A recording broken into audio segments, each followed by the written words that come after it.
Hi, welcome to my channel. My name is Chris, and today I am bringing you the first of 4 layouts for the February For the Love of Homemade kits.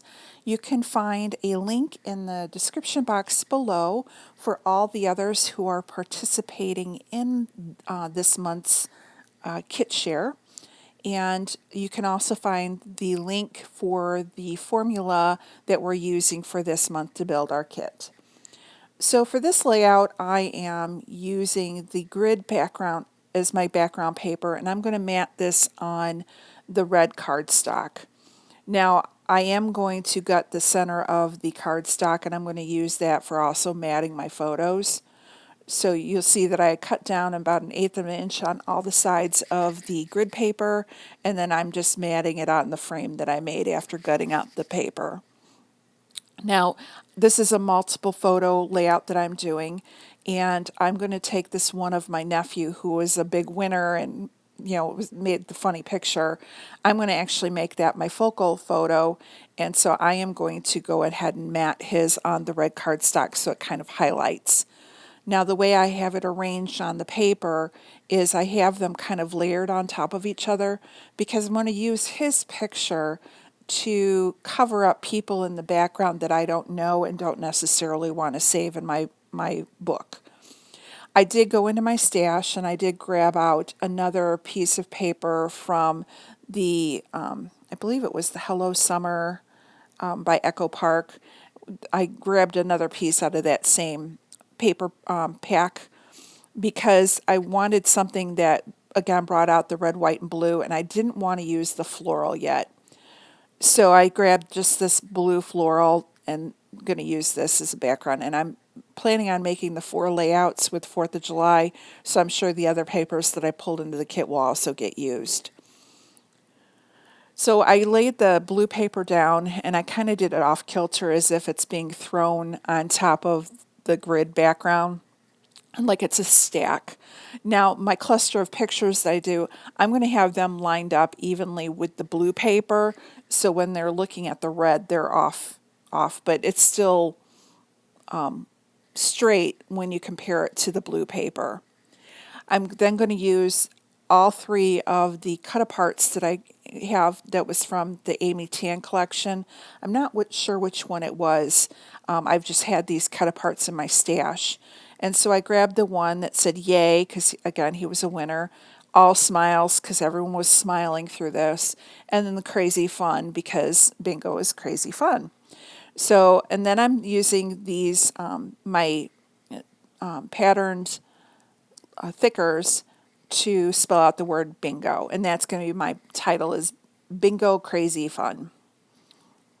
So now that I have my title down and I like where I place these cut aparts, I grabbed off of one of my sticker sheets that I threw into the collection this little border strip. And I'm just going to cut it into chunks and I'm going to spread it out throughout the picture cluster and just put a little bit of the red, white, and blue stars all the way around the layout. So there'll be one little piece with each of the cut apart sheets, and then it will be another one up by the bingo and another one under the left-hand photo. And that's just going to spread out that color and that whole 4th of July feel that I want. So I did go outside of my kit a little bit on this layout, but I think it's okay because you're still using things that are in your stash. You're still getting things used up. When you're making these kits, it's a jumping off point. So again, like any recipe that you would make, sometimes you add special ingredients. So it is okay to add something else in if you didn't have enough in your original kit. So from the sticker sheet, I did grab the mason jar that had the pinwheels, put that in the bottom cluster, and then there was 2 other pinwheels that I put in the other 2. So now I've spread the pinwheels around. Now I had this very, very old Stickopotamus sticker sheet that had the rockets, and so I'm just going to put one of each of those rockets in each of the clusters, again bringing out that whole 4th of July feel with the how it's fun. You have the pinwheels, the colors. Even though the photos are of bingo, it's still during that 4th of July celebration. So you get the feel, when you look at it, you know that this activity occurred on the 4th of July, even if it wasn't in the book with my 4th of July items.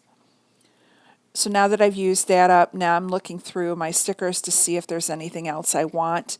I did take out one of the sticker sheets to look for label stickers, didn't like that. So I went in and I have this Dear Lizzie, the planner, one of the sticker books. And so I just grabbed the red stars out of that and used those like enamel dots. I didn't see anything on the Sweet Freedom sticker sheet that I wanted, so I grabbed out these Tim Holtz tiny word stickers, and I'm just picking words that again go with the feel of the page. So I believe it's like celebrate, red, white, and blue, things like that that are 4th of July themed, but go with the idea of them having fun at bingo. I want to thank you so much for joining me today. Please hit the subscribe button if you haven't already, and please stop back next Monday for the next layout in the For Love of Homemade Kits.